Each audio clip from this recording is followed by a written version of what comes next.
తర్వాత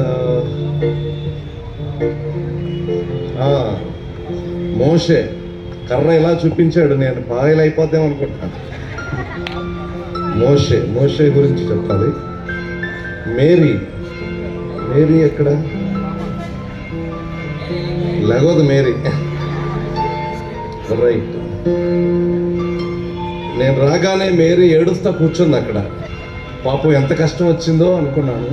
ఏ పాత్ర తెలియలేదు.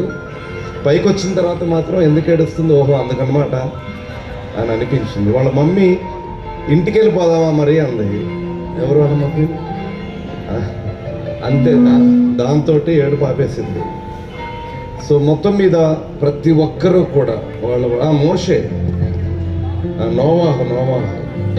నోవాహు ఓడ, చెక్క, సో ఎవ్రీథింగ్. సో కాస్ట్యూమ్స్ విషయంలో టీచర్స్కి మనం మరొకసారి గట్టిగా చెప్పకుంటారు. ఇంకొకటి, పర్ఫెక్ట్గా బాప్తిస్మం ఇచ్చి యోహాను